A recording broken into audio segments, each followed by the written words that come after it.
All right, this is SANDCAST, Beach Volleyball with Bourne and Travis Mewhirter, brought to you as always by our friends at volleyballmag.com. And as Tri's shirt now says, Chomps, bringing the pod snacks. And also, if you hear any, say, medical equipment in the background, Tri's getting his shark blood treatment right now, keeping him healthy and ready for the 2019 season. So exactly. Might hear some medical stuff happening. But today we got Billy Kolinske and Miles Evans on the podcast. How we doing, gentlemen? Very good. Thanks for having us. Yeah, good. Stoked to be here. Now, Bill, you just got back from Mammoth, your first time skiing. Is that correct? Yes, it was quite an experience. Yeah? Hell yeah. So, I actually went with a group of friends, Kelly and I and a few of our other buddies from actually back in Wisconsin. And so I was told before I went, they're like, make sure you get a lesson. They're like, don't be stupid. You put too much time into volleyball. I'm like, listen, I'm not trying to be a hero with the skiing. So got paid for my lesson, got the going down the real small bunny hill. And I look to my right. It was a little embarrassing when you look to your right and there's like 4 or 5 year olds that are like going down way faster than you are. So it was a pretty cool experience. And so we got to go up the bunny hill. Hit a couple decent runs. I'm like, okay, didn't fall. Going really slow. I'm like, all right, I got this. And then Kelly's like, yeah, Kelly Larson is my girlfriend, and she's like, yeah, just go down this hill. It's just like the bunny hill. So I start going, and during the lesson, they kind of teach you the basics. This pizza, which I learned is basically you start slow with your skis and like a Bill V. and like 12 8-year-olds. Yeah, going down this hill. That's what I'm picturing. Yeah, so I'm thinking, I'm like, okay, I'm good. If these guys can do it, I should be all right. So I start going down the hill and didn't really start with the skis in the V like I was supposed to. So I'm like, okay, catching up a little speed, I'll be able to just go to the V whenever I want and slow down. Let's just say once you pick up a lot of speed, you can't really slow down the way you want. So I remember during the lesson, they're like, whatever you do, keep your head up and don't look down at your skis because your body's going to tell yourself you're going to go down. Mm-hmm. So I'm catching up speed and I'm looking only at my skis. And in the back of my mind, I'm like, you can't do that. You got to look up. You got to believe. Let's go for this. So for those 5 seconds, I felt like I was an Olympic skier until I get kind of close to the bottom and I look and I see about 50 to 75 people. And I'm like, if I don't slow down, I don't know what I'm going to do at the end of this hill. Because I was staying up. I'm like, okay, feeling pretty good. So then I just luckily leaned to one side, and I actually had a graceful landing. But there was a moment there. I'm like, complete panic. I'm like, all right, it was cool for those 5 seconds, but I'm like, I'm ready to be out of this situation. So landed. But overall, it was a really cool experience to kind of get out of my comfort zone and do that. How have you not been in the snow growing up in Wisconsin, right? No, I thought you'd be the expert. Right. Everyone asked me, they're like, have you not skied? Growing up playing basketball season was always during that time period, kind of during the winter months. So I never wanted to get hurt. So, I mean, you'd think at some point, though, I would have tried it once. But no, it's only sledding in the backyard, tubing. I got that down. But skis, I was definitely scared going under that chairlift this weekend. So it was a new experience for me. I remember the first time I skied, I learned the same way. I had my basic beginner lesson, and then it was just the pizza. I was like, oh, this is easy. I can go. But then once you start going, you're like, well, you only break by turning. I'm going way too fast to turn, so I'm just going to kind of find this and tumble down. Exactly. The only way to stop is falling. Just sit down. Yeah. How can I fall with grace here? I actually haven't tried skiing, so I can't knock it yet. But I've snowboarded and that kind of thing. It's a little tough. It's not exactly surfing. Yeah. It's a whole different concept. How about you, Miles? I've snowboarded a couple times. The first time I broke my collarbone, my hitting shoulder too, which sucks, but I'm all right. I love snowboarding, but I don't do it as much. Yeah. It's pretty scary. Like Bill said, you bomb those hills, and you're like, there's no way out of it. You're going to hit the ground pretty hard. You get too excited. You get all amped. You're like, oh, all right, just one. Yeah. And then you're going, you're like, oh, okay, I'm going to just finish this run. And then you gribble, and you're like, damn it. I told myself I wouldn't do that. Yeah, it's wild. Bill, with you growing up in Wisconsin too, I just kind of want you to illuminate, kind of talk about your story getting into beach volleyball, because you don't see too many people from Wisconsin ending up in beach volleyball and now playing in a 4-star tournament here in a couple weeks. So if you could just backtrack a little bit and just talk to our listeners, just how does one from Wisconsin stumble into beach volleyball and end up in Redondo here? Yeah. Yeah, I grew up my whole life playing basketball. And when I was probably 17 or 18, I would play in the co-ed sixes league back home where it's at a bowling alley. And the only reason I played was because the girl I liked at the time, she was playing. So I'm like, oh, I'll go. So her dream was to actually go to California and become a professional beach volleyball player. Wow. So I started getting into it, playing. I'm like, oh, this is fun, taking it super serious, of course, and getting way too into it for a co-ed sixes league where everyone's just drinking beers, just people after work. And so I kept getting into it more and more. And then I remember I played my first beach volleyball tournament. I was like 22. My friends, like, actually the year before, I got really into, back in Wisconsin, they have grass triples, and that's kind of the thing you do all over the state. So I would travel every weekend for a year, and I remember the first time I won like $50 in a tournament. Like, I'm like, this is the coolest thing ever. Like, oh man, I can do this. Like, this is way better than working the 7 or 8 hours I was to make $50. I'm like, I'm playing volleyball. I took like a third or something, so I was so pumped. So I started driving, calling anybody I can, playing co-ed, whatever, just to play, chances to win a little bit of money. Yeah. And so I did the whole grass thing. My friend's like, you're super into volleyball. He goes, come play a doubles tournament with me. And I'll never forget this because it was enter the tournament, like an open tournament.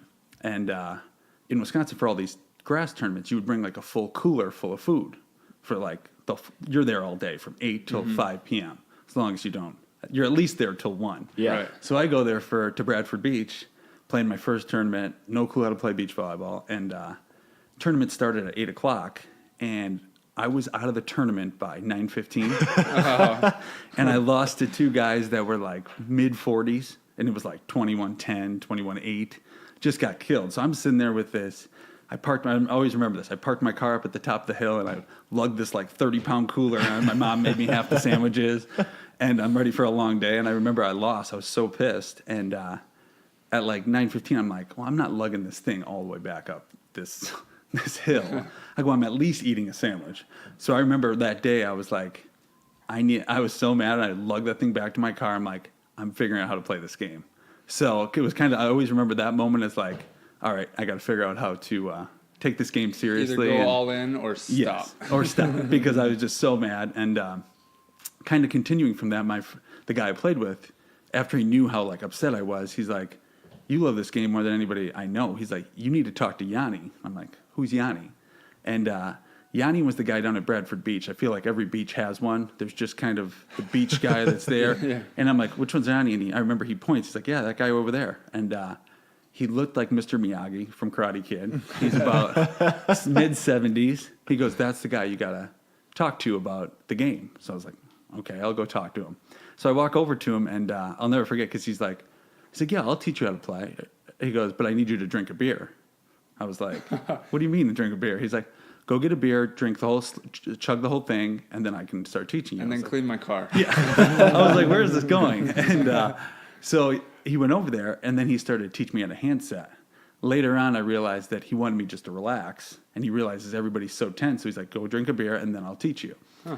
So kind of long story short, I started hanging out with him more than all my friends that were going out on the weekends. They're like, man, you're always hanging out with this like 70-year-old guy. Like, you don't come out to the bars with us anymore or hang out. I was like, yeah, I'm just playing volleyball. And they're like, I would always leave early because I'm like playing at like Saturday morning. Yeah. But during the winter months, Yanni was kind of the one for like 2 years. I probably went with him like 3 days a week. And we had indoor sand facilities. So it'd be snowing outside. You go in, he'd practice with me for like 2 hours. And, then I'd take him to dinner afterwards because there usually was a restaurant there. But I can really credit him for, like, I have old videos of him just making me pass and set for like hours. So I'm like, man, and he always says, he goes, I remember your first time. He goes, after about 10 minutes, he's like, I thought I was going to have to take you to the hospital.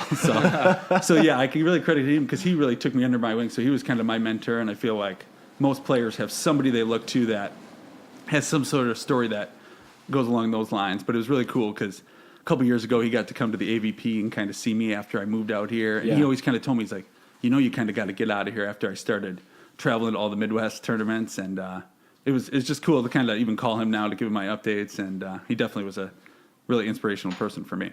Yeah. Bradford Beach is that's like the place everyone goes, right? That's where we had one AVP there in the last few years, Milwaukee.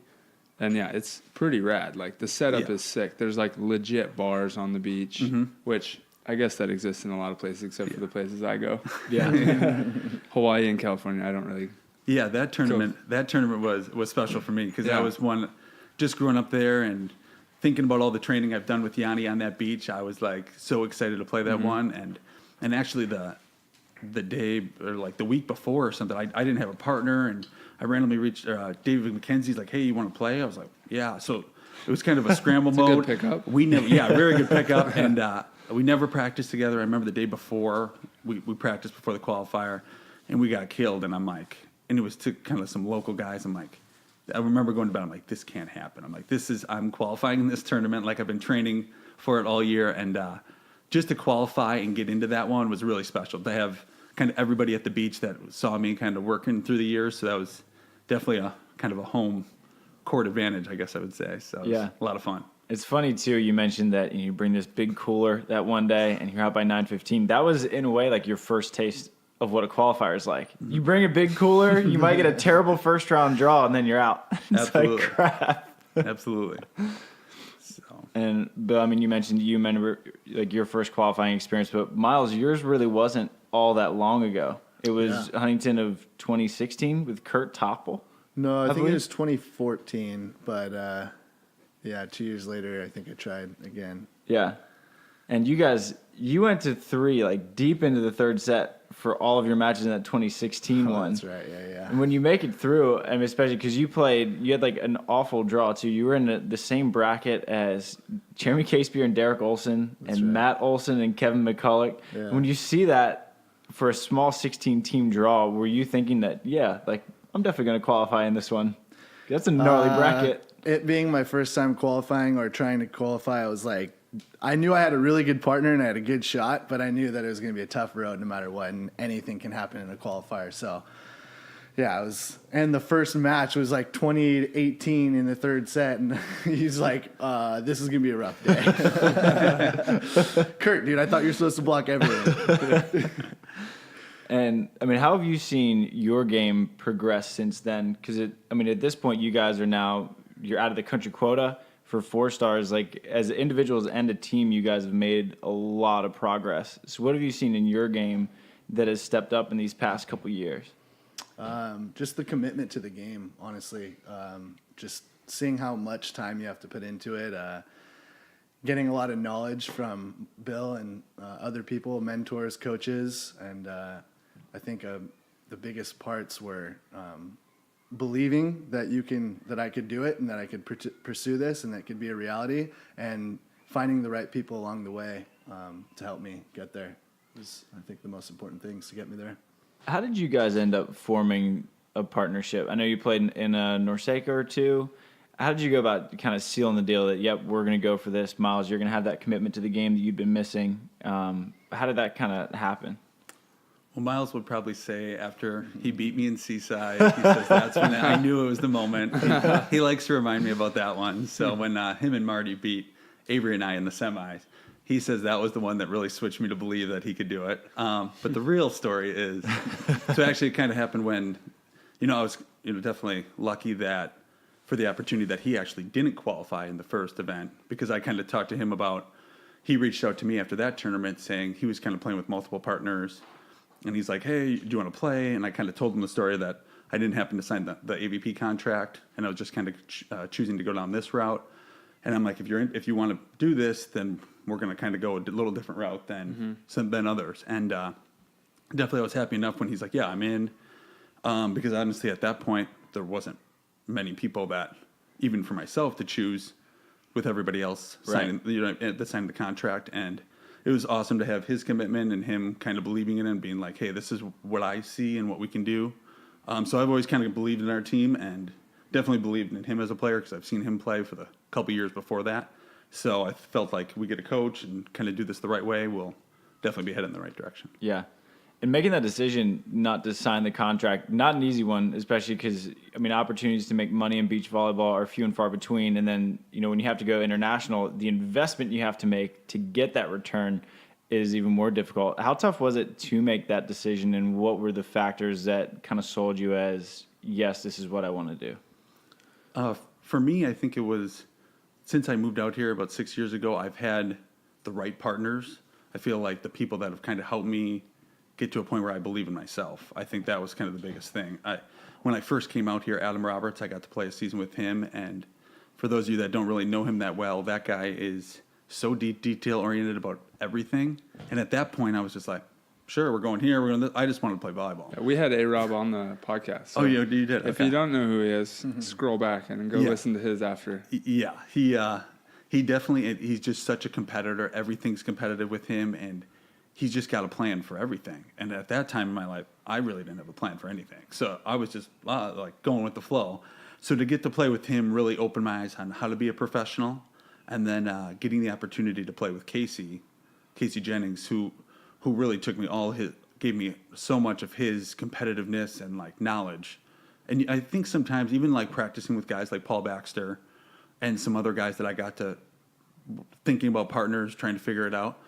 You don't really realize until you play with a veteran that you're like, man, we've done 10 practices together and I haven't lost. And I'm like, if I play with anybody else, I'm losing. And you don't really know why, because they don't really tell you, but they're like, yeah, just do this, and then you're winning. Right. So you're happy as can be, like thinking you're doing great. Yeah. And then you get somebody else where they're not really leading the show, and you're like, why am I not winning anymore? So I think those influences of like how to prepare and how to compete, and pretty much learning how to win, like learning from those guys has helped kind of me gain that confidence to say I'm going all in. And I was thankful for Miles because I remember having the conversation with him. I could picture his face on the other side of the phone when I kind of told him, I'm like, listen, we're going to have to put in $10,000 at least, and we're going for this. Like, if we lose it all, we lose it all. I don't care. And he was silent for a second, so I could tell he was like, what do you mean we're going to put $10,000? He's like, what are you talking about? I'm like, listen, I don't have a lot of money either, but we're going for this. And just to believe, so I've been really grateful that he's willing to say, hey, I believe in you. I'm like, listen, I believe in you.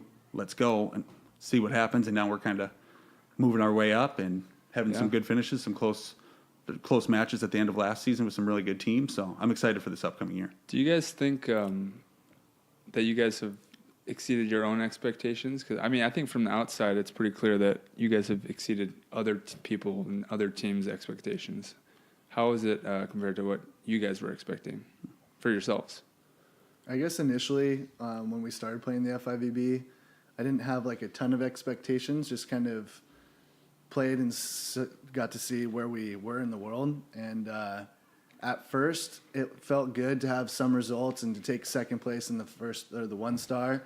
But once we started playing higher level teams and started feeling like we were amongst all the other players, the expectations kind of they raised a lot higher. You know, it's like, well, we are amongst these guys. We can play with any of these guys. Why shouldn't we win versus them? We practice just as much, whatever.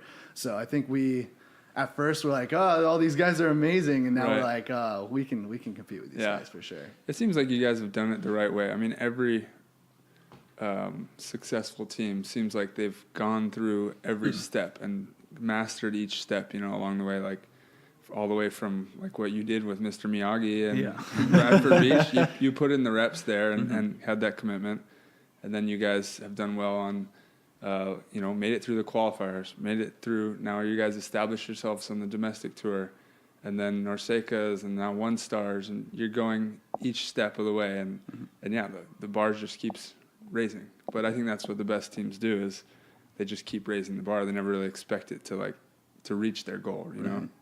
Seems like you guys are on a pretty good path. Yeah, I think it's interesting you bring it up like that, because even back when I was just moving out here, I had no desire to be like, oh, I want to go to the Olympics. I feel like as you go, you just kind of build the confidence, and it's not like, oh, I want to do this, I want to do that. It's like, well, we played in all these tournaments. Now we're playing the 5th best team in the world. I just kind of look at it as, why not? Why can't we win? Right. Yeah. And I think when you kind of get over that point, because it took a long time for me to kind of get to that point, and especially very inspiring guys like Casey Jennings, who just, you never think you're going to lose when you play with him. Like, he's just such a warrior, and you really, like, as you get going and playing these tougher teams, you just start to get confidence, and then you start to see they make mistakes too. And it's like, everybody's human. Like, why not? If you put in the work, I just really believe you can get the results that you're looking for.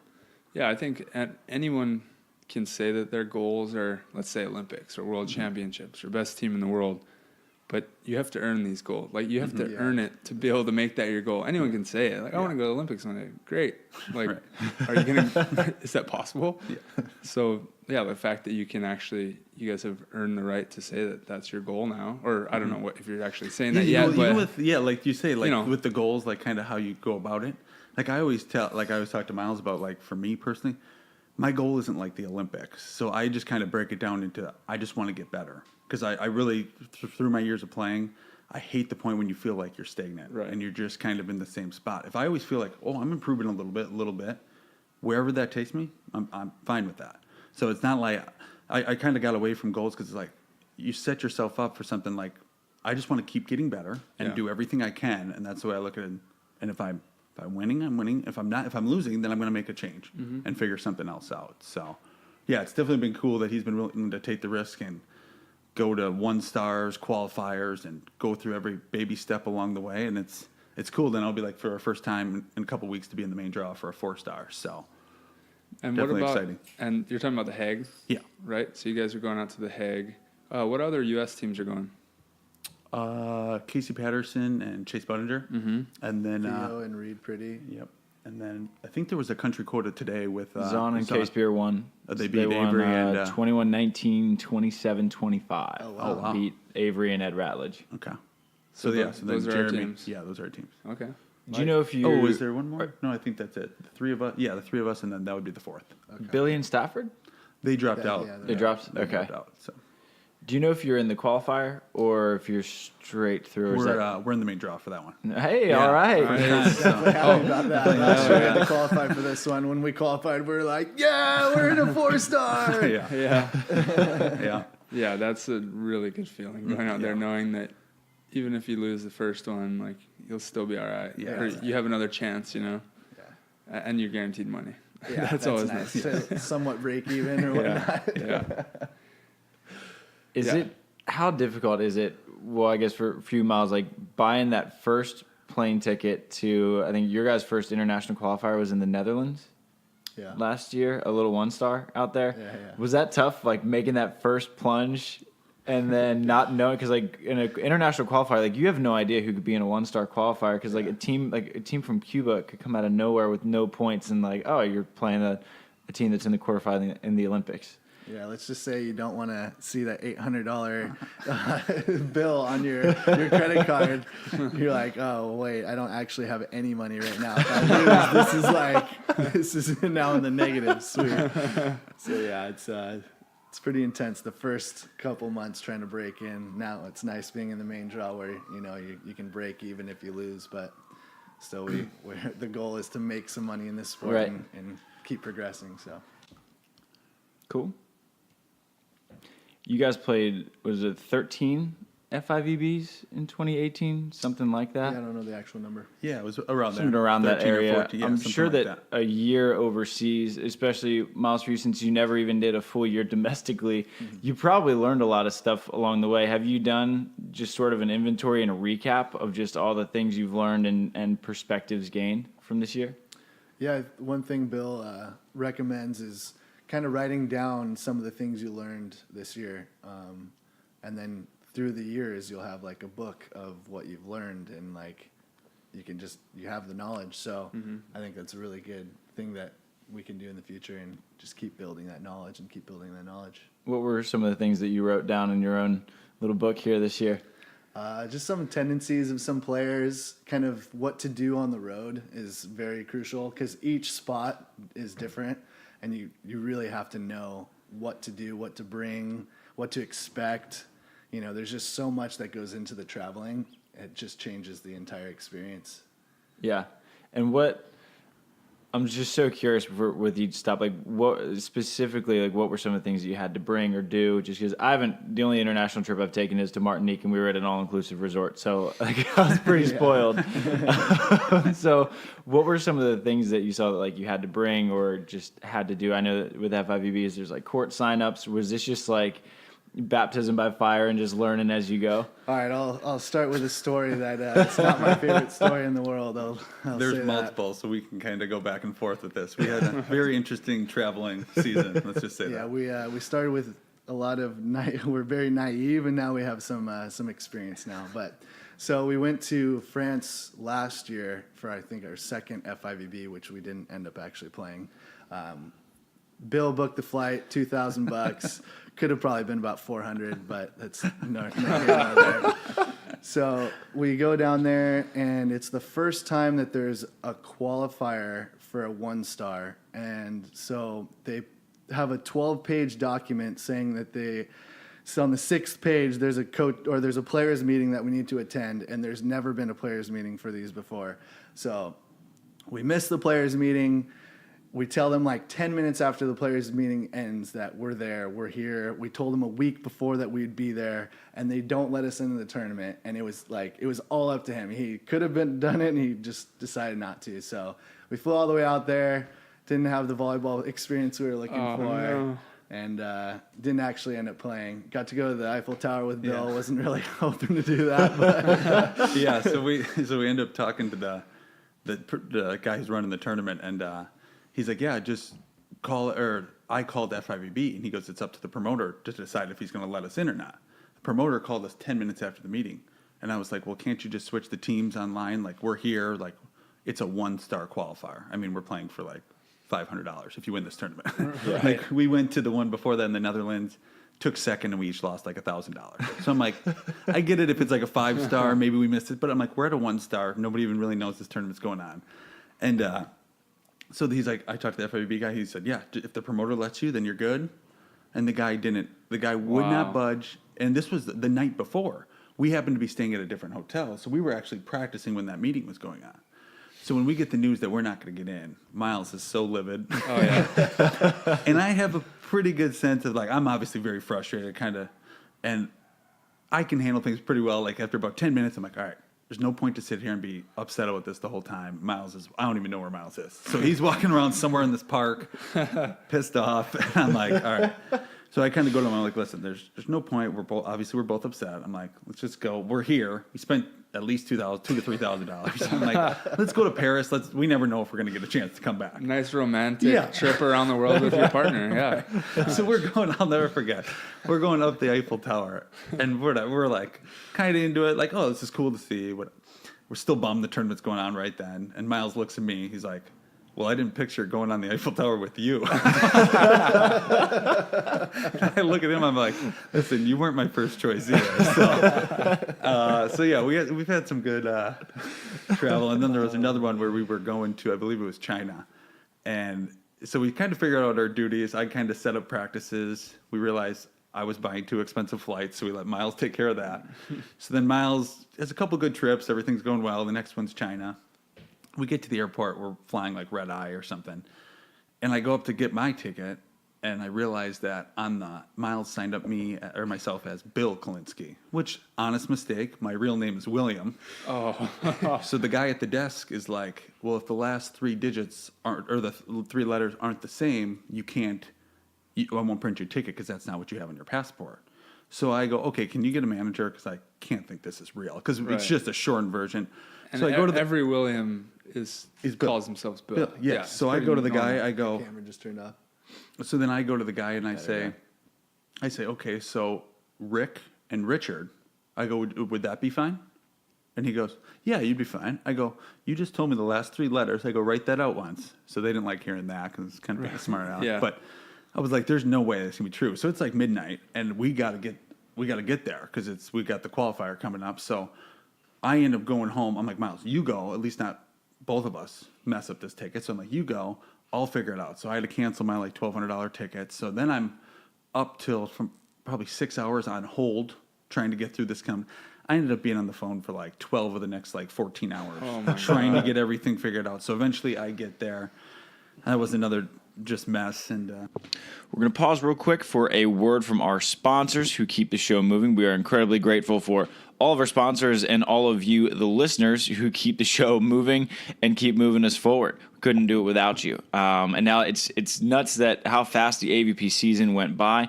But since it is over now, it is probably time that you re-upped on your volleyballs. I know that mine have turned to a kind of brownish yellow color, so I know it's time for me to re-up on my volleyballs. I'm sure it is time for you too as well. So go to wilsonvolleyball.com, use the discount code WilsonSand to get 20% off of all purchases at wilsonvolleyball.com.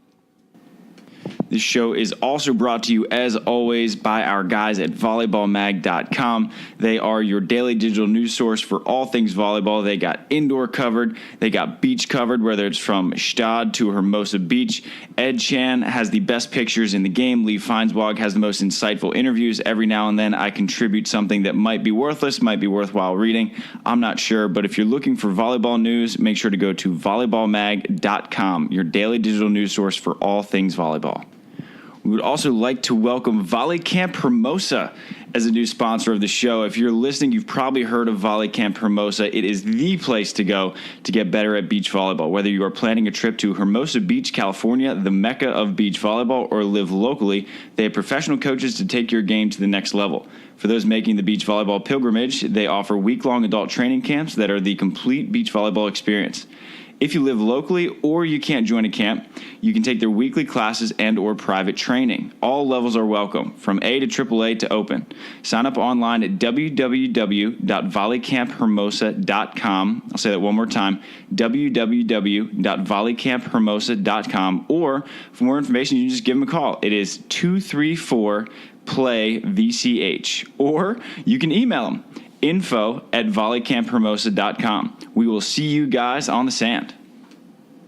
And of course, we always love our sponsors at PacificCoastWealthManagement.com, because if your financial plan goes beyond making it into the main draw of an AVP volleyball tournament, check out our online planning tool at PacificCoastWealthManagement.com. We all know that you beach volleyball players need to put that oodles of prize money somewhere. You might as well start it with Pacific Coast Wealth Management. So when you get to the site, click on their link, build your financial plan here, and work with a licensed fiduciary advisor who can discuss everything from 401ks, IRAs, life insurance, estate plans, tax strategy, Social Security, investments, or good old stock tips, also known as a lot of stuff that beach volleyball players genuinely don't know a whole lot about, which is why we need the help with our guys at Pacific Coast Wealth Management.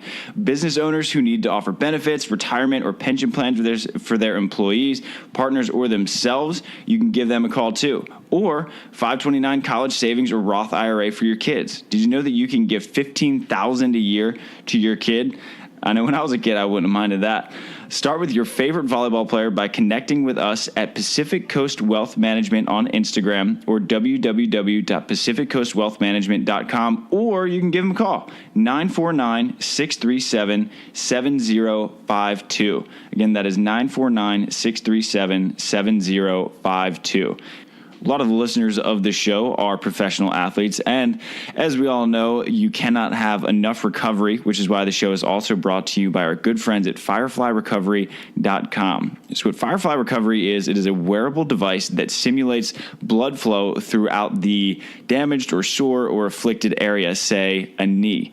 And what you do, you just strap it on, and it helps you recover much faster. So when you are on that 12-hour flight to Stad or a 36-hour trip to South Africa, you can put this on, and you're not going to get that super sore, kind of swollen feeling that you get after you fly on planes. Actually, you can make your trip productive by putting on Firefly Recovery, helping heal up that area, getting off, and you're going to be playing the best volleyball of your life. So give them a visit at fireflyrecovery.com. Let us know what you think, and use the discount code SANDCAST in all caps for a 10% off. All right, that is SANDCAST, all caps, for 10% off at fireflyrecovery.com. And now, back to the show. Another one was I remember we didn't get our luggage in Morocco, our very first trip, which was like 24-hour travel day. And I'll never forget that, because we were just zombies getting off that plane. We didn't know what was going on. we end up losing first round, and I could just tell the look in Miles' face, like, is this really worth it? Because we had like the day of the tournament, we were wearing the same like pants we had, because it was like 2 days later we finally got our luggage, and we bought these just hideous board shorts just because we needed matching clothes. Right. Yeah. And there was another rough trip, but it definitely got a lot more smooth as the year went on. So. Yeah. Now, just for our listeners, why exactly are you guys going on these trips? Because they're talking about the prize money, and it obviously doesn't seem worth it. Tell them why you're going on these trips. For points, probably, I'm guessing. Well, the 1 and 2 stars initially were just points because, I mean, we're losing money. Right. So, I mean, it was cool to play them, but, I mean, we went to Australia for the 2-star. That was pretty cool. But, Right. you know, we still lost money and we took 3rd place. You're trying to move up the world ranking, right? By getting all these Just points. get as much USA points. But at the other aspect is, like, we weren't even getting opportunities to play the 3 and 4 stars because the other teams had higher points. So, like, we couldn't even try or attempt them. Right. So what we had to do was just build points to even get the chance to play those main events. So Right. Yeah, and we were playing and practicing against all the other U.S. teams, and for years I've been trying to get in. It used to be a lot different system, where it was only 6 they let in, and now there's at least a little feeder system that you can try to get up the rankings. But for years I was always trying to play international, but if you don't have any, you and really there was only can't. Norseca's at the time. You There can't was even no really 1 and 2 start. stars. So that's where I told Miles, I'm like, listen, if we ever want to be relevant at all, I go, we have to go spend at least 10,000 to go to these 1 and 2 stars, and eventually just to get in the mix. I'm sick of playing these teams that are all going to these tournaments. Feel like we're doing pretty well, Right. but I'm like, we don't ever get a shot to play these other top players. I'm like, if we're not going for it, then there's not really a point of doing this. Totally. And you guys are currently, you guys climbed the ranks, the USA ranking, probably 7 or 8 I right think we're now? like 6 or 7, something like that. Which means you're getting funding, and if you're finally in the funding. I think we're just out right now, but we got a little bit of it last Yeah. year. Oh, last year you Yeah, got we were the 6th ranked team for a couple months, so we got a little bit of money. only top 6 get it? I should know Yeah. this by now. Yeah, top Okay, 6. got it. Well, Hey, trust me, you don't want to be out of it. Just when you're I in was it, out just of it. stay- Yeah. I was out of it last year. Yeah. Yeah. Actually, I'm still out of it. But yeah, it's a tricky system for sure. I think it's hard for people to listen and be like, wait, so why do you do this? Yeah. Like, there's no money, Yeah. and it seems like an impossible system to get through. But once you make it and you're getting funding from USA Volleyball, you're getting your trips paid for, and you're only playing in 3, 4, 5 stars, and then you come home and you can make some money domestically. That's when we can start making a living. Yeah, there's a very fine line between being a good team and actually making a living. Yeah. And you're either on one side or the other. So Right. if you're not going all in, you're probably not going to get Exactly. over that hump. So you really you might as well just go for it. Yeah. And you get romantic trips to the Eiffel Tower that you didn't expect. So Yeah, the other part is you get to go see the world, travel Right. the world, see some cool spots, and you believe that you're going to get to the top 5 at some point, hopefully sooner than later. Right. And then you're going to make your living that you're believing that you're going to make, but it's not easy. I can't imagine in 10 years down the road being like, oh, I'm so bummed I spent that $1,000 and went to the Eiffel Tower with my friend, and it's almost always going to be worth it in the long run. Right. You know, as long as you're going for it, doing something you love, and if you win, then the upside is huge. So YOLO. exactly. was there any, as you guys were kind of doing your world travels and everything and overseas for a while, was there any FOMO watching some of the AVP stuff at all? Yeah, definitely watching the Manhattan Beach Open, some of the bigger ones locally. You know, I haven't really been able to play a ton of AVPs, and I'm hoping this next year I get the shot. Yeah, it was definitely hard watching some of these tournaments. We felt like we would do well in that. We just never really got a chance. Yeah, definitely for me, the first couple were really, really hard on me. Like, just not playing in them and playing these guys during the week, and then they're like, man, I want to play that team when it counts. Right. So to watch them, and I still watch them because I know I'm going to play these guys at some point. But you just get to a point where you're like, I'm sick of watching. So it was definitely really hard. And I mean, I took him to Bradford Beach for a local tournament during the Manhattan Open. I'm like, Way better. We won $1,000. I was like, we won $1,000. I'm like, well, we need this Taking for the later. I was hometown like, bill. as we're watching them, I'm like, it's killing me to watch that. But But no, just kind of believing that, you're going to get a chance to see these people and play them at some point. So, but yeah, definitely very hard to watch. Yeah. Now, Miles, you mentioned that you're going to go for the AVPs if you get a shot. What kind of changed your guys' mind on that in regards to playing AVPs? Well, there's this whole controversial thing between P1440 and AVP and whatnot. I mean, just the whole controversial thing. I think the fact that AVP allowed the players to play the P1440 events, for me personally, makes it seem that it's all good to play either one, and it'd be really nice to be able to play all the domestic tournaments that are available to me. So, right. I mean, I'm hoping that they give us the chance to play both and that they don't care if you play one or the other. That's what I'm hoping for in the future. Well, what did it come down to ultimately for you guys to make that decision originally to go? Basically, we were all forced to pick sides. Mm-hmm. You guys were one of the only, at least the top team. You're for sure the top men's team to pick P1440 and kind of invest your time in them. What was kind of the decision on that? And I think, every player at least considered it. Most people went to AVP. You guys are pretty much the only ones that went P1440. But then there's a lot of female teams that kind of signed and went exclusively P1440, right? But just generally, what was it originally that made you think that's better for us? Originally, when I was searching for partners, and Bill told me that he was, I think, the 12th ranked player in the AVP at one point and made profit of $3,000 that season. It really opened up my eyes because he'd been playing the AVP for the last 4 years at the time, and he's like, you know what, I'm not really making a lot of money, and we have this opportunity here where we don't know what could happen, and there's just a lot of good potential there. So right. He convinced me to go for something that wasn't necessarily foreseeable, right? But we believed that it was going to happen, and I'm very happy with my decision. I got a great partnership, great friend from it, and I learned a lot through the whole experience. You guys also got to be kind of the face of that tour as it started up, and it's evolving right now. It's just like King of the Court. AVP is kind of steady in what they're doing, but it seems like every tour is kind of evolving as they go here. But you guys got to be kind of the face of that, and I know, Bill, you probably had a lot of trust in Casey Jennings, who you used to play with. Talk a little bit about that.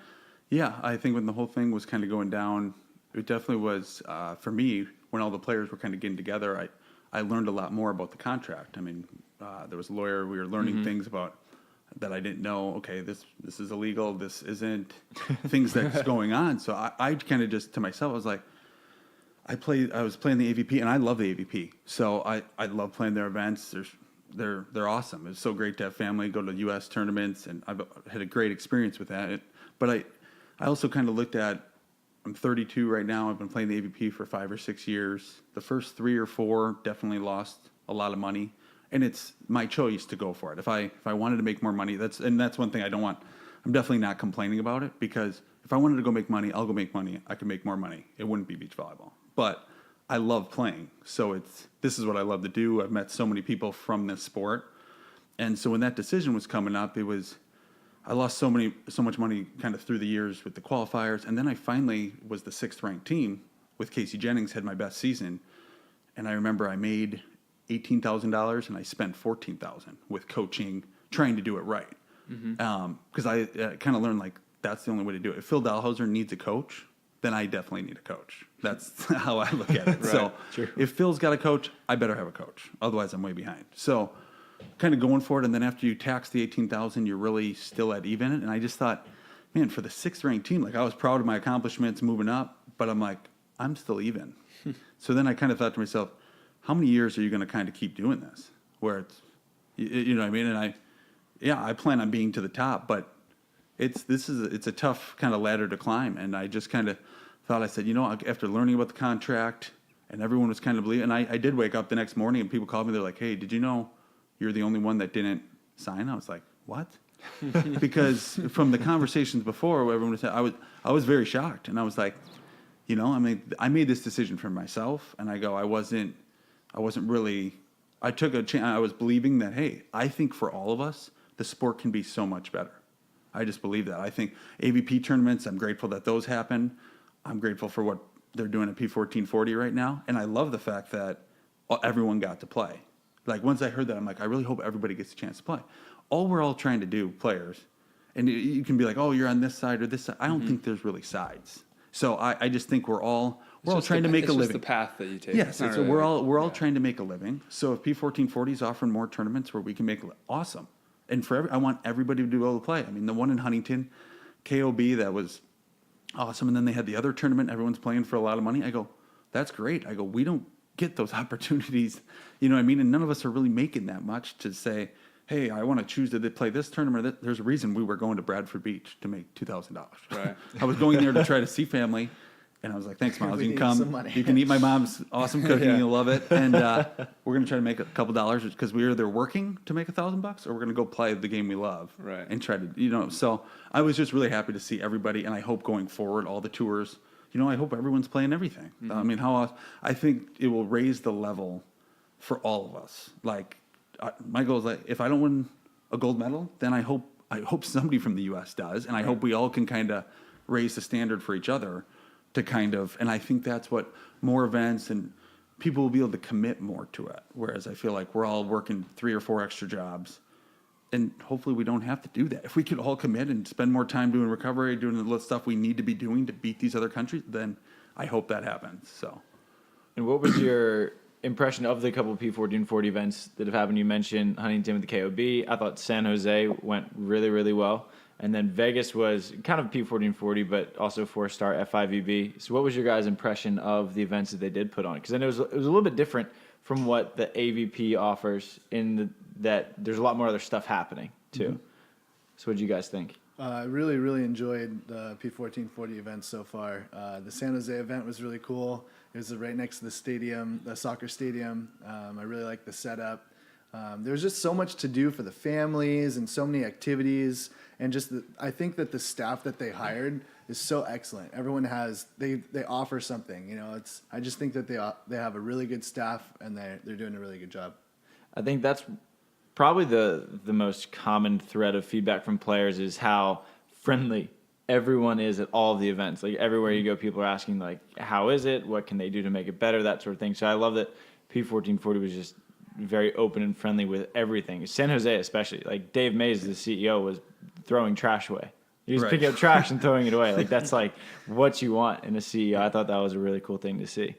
Yeah, I thought my family got a chance to come to the San Jose one, and usually when my nieces and nephews come to an event, they watch me for a little bit. Then they're just like, my brother's like, man, they want to go, they want to leave. And that's what was really cool, because they were blowing up balloons, they were in the jumpy house, they were doing so much stuff that they couldn't get them to leave. So it was cool that, hey, we're here to watch volleyball, but we're also keeping other people entertained. So I think sometimes for the average person to come out and watch 6 to 8 hours of volleyball can be tough. So I think to keep them engaged, like, hey, go over here, play ping pong, go over here, do the rock wall and climb that. And then almost like more of like a festival. And then they had the music. I thought it was really cool. And for the players, I mean, the payout, it makes a big deal when you can make a little bit of money. You're like, oh, I don't have to be stressing about rent and food. And then the players' tent, like, the food was unbelievable. I think everyone can say that. They're like, we have vegan options. I mean, not that I'm eating it, but other people are like, oh, I guess they eat like that. Yeah. So it's like, just the amount of options and the way the players were treated, I think, was amazing. And, I think at AVP, players are treated great as well. So it's just like opening the door and kind of raising the standard for the sport. And I hope everybody kind of steps up. And it's, hey, if they get better, everyone's getting better, then great. It's the same thing for us players. We always want to raise the bar for ourselves too. So, and as players in San Jose, that went really well for you guys. That was not your first career Sunday, but Miles, I believe that was number one for you. Yeah. And so how nice was it to not only to play that first P1440 event that you've been waiting the entire year for, but to have career success there? Yeah, no, it was like almost a dream come true somewhat. We didn't win the tournament, but yeah, it was really awesome. We beat some of the teams that we hadn't beaten before, and we played really well. And we're just like in our own element, and we're somewhat relaxed and in the right state of mind. How was it showing up and being in the tent on Sunday? That's always like the thing everyone talks about, because It's so quiet in there, It's right? so quiet, and there's no one around. You're like, here's the big day. You get all pumped, and you go in the tent. There's like no one there. Yeah. Like, Literally like wait. 1/10 of the people there. You're Yeah. like, wait, am I really? But it's warming kind of up cool right though. now? It's like really quiet outside, and then you go into the stadium, and depending on what tournament it is, then it's like rocking in there. But yeah, I always think about that when it's someone's first Sunday. I'm like, how was it? Yeah. It just kind of shocks you. Yeah. I remember when Casey Jennings and I made it to our first semis when we came to Sunday, he goes, this is the most fun. He goes, we sent everybody else home. Yeah, exactly. Let them fly home, and now the real he goes, this is when the real tournament The starts. buffet and the tents, all yours. Yes. There's like Different feeling. six other players in there. Right. It's weird in the finals too when you're like the last match of the tournament and it's just you and the other team in there. Like you're just like flicking them off. Like that's our sport, you know. You have to be. Other sports like they would never think to like be near that person before a championship. Right. But for us, we're just like, all right. Some people are talking trash. Some people are staying quiet. You know, they have their own thing, but it's pretty unique about our sport. You're kind of like sharing lunch before the big match. Definitely. I'm sure it's probably nice that you didn't have to fly all over the world to play a team like an Anders and Christian or the Latvians. I thought it was really cool that top flight international teams were here like 3 weekends in a row almost. How was it playing Anders and Christian? Because was that the first time you've seen them? First time, yeah, definitely seeing them on the court. Yeah. Yeah, no, they're definitely a solid team. They make you think a little bit more than what you're used to, I guess. I mean, they're just such a stellar team, but we'll beat them someday. Yeah. Yeah, that match was interesting because I think we lost maybe 21-16, 21-14. And I kind of I used to in the past get real upset after losses. I mean, I remember when I first moved out here, I like losing a CBVA. I remember Rafi and I took like a second in like a AA or something like that. And I remember my thing, I used to go to Little Caesars and eat a whole pizza. I get a breadsticks, a whole pizza, and like a 2-liter bottle of soda. And I remember sitting in my like $800 car, and I'm like just so mad. And I'm just like, after a while, I'm like, all right, you can't do this after every time you lose because this is every other weekend. You're just living in the parking lot. Only one team can win the whole tournament. You're going to lose unless you're just dominating the world. I didn't really understand that at that point. So it was about 10 minutes of enjoyment and then 2 or 3 days of just feeling terrible. So I've got over that. But like after that match, that was when I remember I was like, I know he was really bummed. And I was like, man, we lost 21-16, 21-14. I'm like, I felt like I played really well. And I was like, they were just really, really good. Mm-hmm. So it's like, it kind of changed my perspective of like, I can handle it as long as I kind of know what happened. Yeah. And that was when I was like, yeah, they beat us. And I felt like I did it. The stuff I wanted to do, they were just making one-arm digs and blocks that I haven't seen. I was like, well, that opened my eyes to something new. But yeah. So. And I know that you had played a lot of top flight international teams before. You took Doppler and Horst to 3 in Huntington, if I remember right. But that was the first time that you had seen Miles. Missed my serve in a crucial moment, dude. No. And just for our listeners, Doppler and Horst came second at the World Championships in 2016, I think. And then you guys played the number 1 team in the world. So when you look at how you stacked up, you said you played well, and then Anders and Christian won 21-16, 21-14. What did you see in your game that can close that gap? You want to take this one? No, go ahead. I feel like being more prepared in the future of like what to expect from them. Now that I know a little bit, I'll definitely build on that and then maybe be able to take a couple more points defensively against them. And as far as like side out, you know what to expect a little bit because you've seen it. But yeah, just get a couple more points on defense is essentially what we're looking for a little bit more. Yeah, I think just kind of how detailed you have to be. Like kind of for my game, I'm not jumping and hitting the ball super hard or anything like that. So for me, it's a lot of like being super accurate, having vision. And then you play those teams. I think when you first get out there, there's always that a little shock factor of, oh, we're playing this team. And I think you kind of got to get over that fact because otherwise you lose 2 or 3 points in a row. And then as you play them enough, you're like, well, that just lost us the game. Like it's 21-18. It's like if the beginning of that wouldn't have happened. So I think sometimes you give those teams too much credit. And then once you kind of play them, then you start to get more confident. You're like, we can beat them. Like they're good, but give them credit. But I think people can tend to give the better players what they think is the better players, the bigger names, too much credit. And it's like, you get, if you're siding out well and they make a couple errors, you're going to win. So Now we're heading into the 2019 season. You guys are straight into a main draw. I know that Fort Lauderdale was canceled, but like, does that really change your plans of what you're going to do moving forward, aside from just you get a little extra break? That's it. Yeah, I wouldn't say Florida changed too much of our plans. It's definitely a bummer, 5-star. We're not going to be able to get the opportunity, but yeah, we're definitely going to take advantage of this 4-star coming up, and we're going to have a little bit of a break after that, right? yeah, he always wants a little bit of break after, but no, I'm just kidding. No, we've had Right, Coach? No, he's no, but it's been an interesting year for us because we've kind of been playing since like the last 14 months. Kind of had tournaments pretty consistently, which I like. I want to be playing year round. So we've kind of just done it where if we got like a tournament in a month, we'll take like a week off the sand, just kind of keep lifting. But I think it's worked out well for us. So even for us after the Hague, we'll probably take a little time off the sand just to try to stay fresh, and then get ready for the next one. So. Are there any good specific tournaments you guys are really looking forward to? Maybe ones you've had like a favorite from the past, or maybe a new spot you're looking forward to? I mean, I really, really want to qualify for a 5-star. We haven't done that yet, and I want to get a good finish.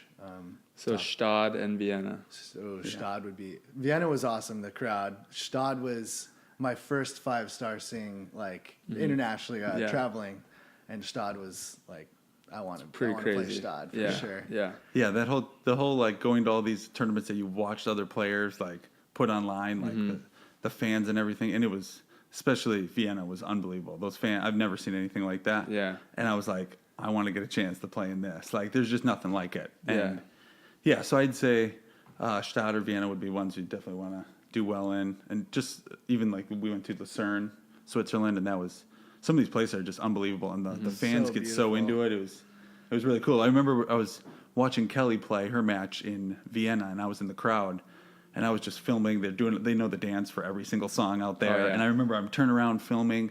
I'm like, I'm going to go sit right in the middle of the crowd and just be a part of it. I was like bummed after we lost ours. So I'm sitting down there filming all this. And then I didn't realize I'm filming, and I turn and they're shooting the massive water from up above, and my camera's just getting blown up. I was like, that's going to be a pretty cool video, because I was just turning around. But the atmosphere there is unbelievable. So if you love beach volleyball, at some point you want to check that tournament out. What's one of your favorite, I'm just asking random questions that pop up into my head. What are your favorite match that you've played? Environment, or, place, or whatever, atmosphere? Let's see. There's a lot of matches that we play. I know, I'm thinking. There's probably a couple. We felt like when we played Qatar and we beat them in Lucerne this year. That's a big win. That was a big win for us. And it was cool. My brother was there, kind of serving us to warm us up. We didn't have our coach or anything. So to beat them was really cool. And then Stadium court? It wasn't Stadium court, but it was just kind of just the fact, like we knew how well they were doing. They were getting some really good finishes. It's a statement win for sure. Definitely. Yeah. I could tell we shocked them, because they were just thinking like, oh, we're going to roll these guys. I was thinking, and then just the one kind of was special to me playing against Casey and Pedro in San Jose. Pedro's one guy that I've looked up to for a long time. I've watched just about every one of his matches. Yep. Just because he's similar size blocker, kind of relate my game a little bit to him, just kind of fundamental doing certain things. So I really like Pedro's game. Yeah. I love watching his matches. I can see the similarities now that you say it. So to play him and Casey, and that event leading up to it, it was special because we were training against Casey a lot. So I knew how bad he wanted it. I was working out at his house a little bit, and then it just was so fitting the way it was. It was like the last match Saturday to get to Sunday.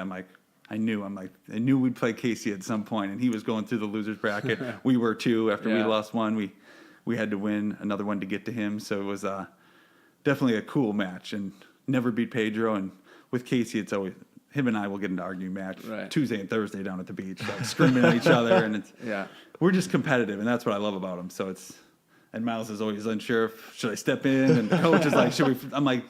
One day I remember Kelly was there. She was looking at me. I'm like, well, just don't worry. It's fine. I go, we yell at each other all the time. We're still great friends. So, but that was a special match for me. Yeah, they probably yelled at each other for like 10 minutes. I was like, do I just Are we leave right now? What do I do here? This is really awkward. I'm just going to go set some balls. Both of them were like, oh, we're never basically friends again. I'm like, oh my gosh, dude. And then, of course, the next day, they're like, oh, what up, dude? For sure. Jeez.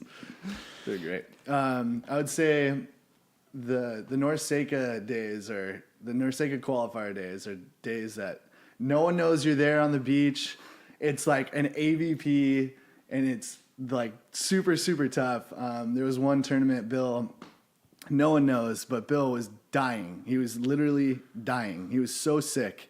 And he called me like a couple days before, and he's like, dude, like, you might have to find a new guy. I'm out. And he was like, I'm just going to try my best. If you want to roll with me, let's do it. And we play it, and we take every match to 3. And we win our first. Thankfully, we end up playing Rosie and Trevor, who I don't think I beat Trevor at the time. And we beat them in 3, and that was huge. And then we played Casey Patterson and Stafford Slick, and that's a team who I respected a ton. And I was like, oh my gosh, these guys are really, really good. I don't know if we can beat them. And we ended up beating them in 3, and we ended up qualifying for the Norseca, which didn't end up happening. So it didn't really matter, but it really sunk in deep, like, wow, I can do this. I can beat these guys. Like, I'm one of the best U.S. teams. It doesn't matter. Like, we can beat anybody. So that was a really big day for me. You should be sick more often, Bill. I know, dude. Are you kidding me? Played out of his mind, walking to every ball. It was great. Like MJ. My brother was watching the matches online. I think Jason DeBilius was videoing. He goes, what was up with you? He goes, that was hard to watch because I was stalling, like walking to every ball, like picking up the lines. Every match was like an hour and a half. He goes, that wasn't even fun to watch. He's like, yeah, it was cool that you won, but he goes, that was so slow. He was like 3 minutes between plays. I was struggling, so. But if it was it worked out. FIVB, you would have been No, there's no way. There's no Yeah, way. exactly. 12 seconds. Yeah, Norseca, you can get away with it. You're just walking, asking questions, do what you got to do. So That's really funny. Love it. And when are you guys leaving for The Hague? The first. Happy New Year. Yeah, no, thankfully we Starting we get the new 2019 year off here, right. Yeah. We leave that morning. Don't go too hard. Yeah, exactly. Yeah. That'll be a long plane flight. Sure. Now, is there anything else that you guys wanted to bring up before we ask you our final question? Anything else you wanted to mention or that we might have missed? I don't think so. Ricardo DeMonte, you're a great coach. Thanks for everything you've done for me in my life. Just have to give you some credit. Shout out. For sure. And then the question that we ask all of our guests is, if you had to give one piece of advice to an up-and-coming beach volleyball player, what piece of advice would that be? This one kind of hit home with me, or just like has always been a struggle, is just like believing in myself and just like going for what you think you can go for and going for your dreams. I would say if you have any doubt in yourself, get rid of it. If you want to become a professional beach volleyball player, if you want to have a great time on the beach playing beach volleyball, go for your dreams. Doesn't matter if you're 5'4", doesn't matter if you're 7 feet. Go for it and give everything you got.